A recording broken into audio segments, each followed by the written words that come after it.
Okay, so we all think we know the story of our universe, right? But what if I told you there's another version?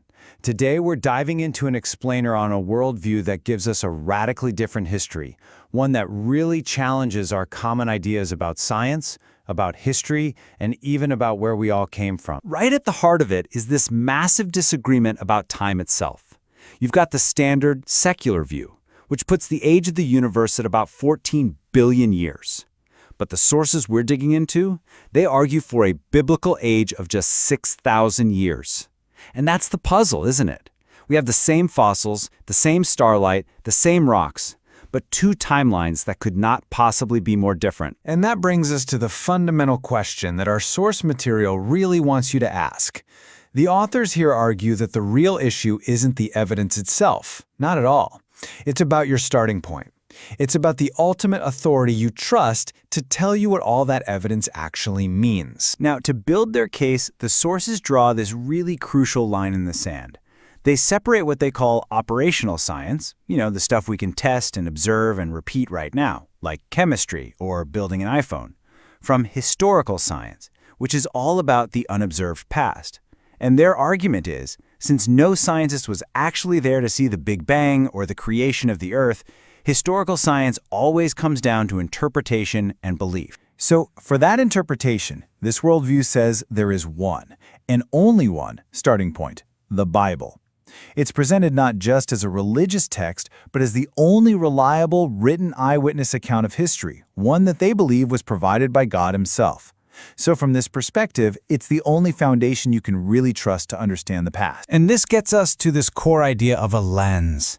The sources are basically saying that nobody is neutral. Seriously, no one. Whether your starting point is secular science or the Bible, you are looking at all the evidence through a set of pre-existing beliefs. You're wearing a pair of glasses that shapes your conclusions before you even start looking. This quote from the Psalms, man, it just gets right to the heart of why this is so important to the authors.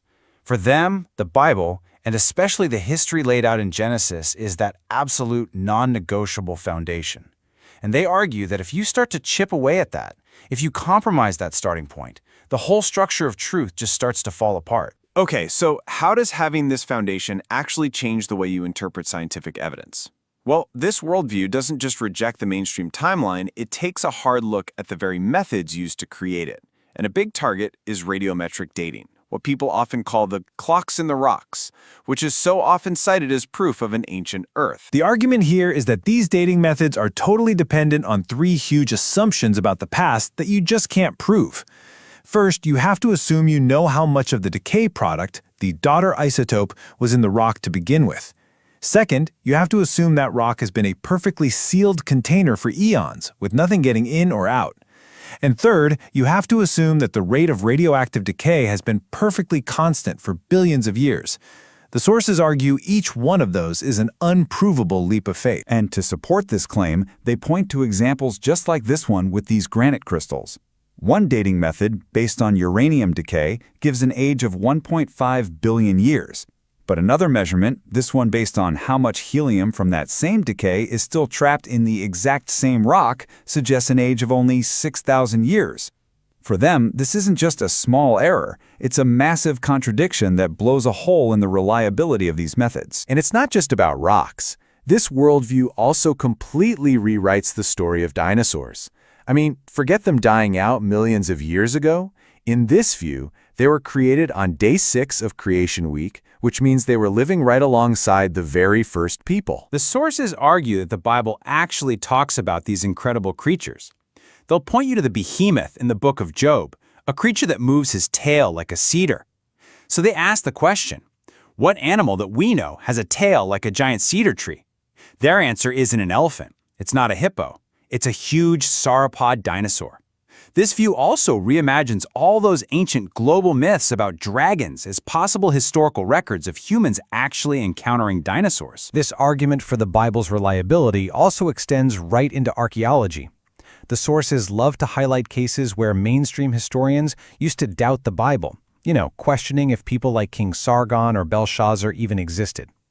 And in those cases, they say, later archaeological digs ended up proving the biblical account was right all along, confirming its historical accuracy. And this all brings us to the big so what?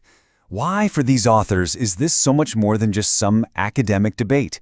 Well, they see this whole creation versus evolution issue as the single most foundational battle of our time, with real, incredibly high stakes for faith and for our culture. They argue that the moment the history in Genesis is compromised, stretched out to fit millions of years, it starts a domino effect. If you can't trust that part of the Bible as straightforward history, they claim, then its authority on absolutely everything else, from morality to core beliefs like the resurrection, starts to crumble. So ultimately, the entire conflict is boiled down to this one choice. A choice between two starting points, two foundations. Is your final authority going to be the Bible, which is presented as the unchanging Word of God?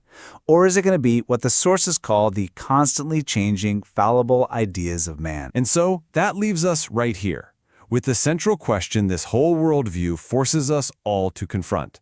It's a challenge that goes way beyond any single fossil or rock layer. It asks us, if every single fact requires a lens to be understood, which lens are you choosing to look through?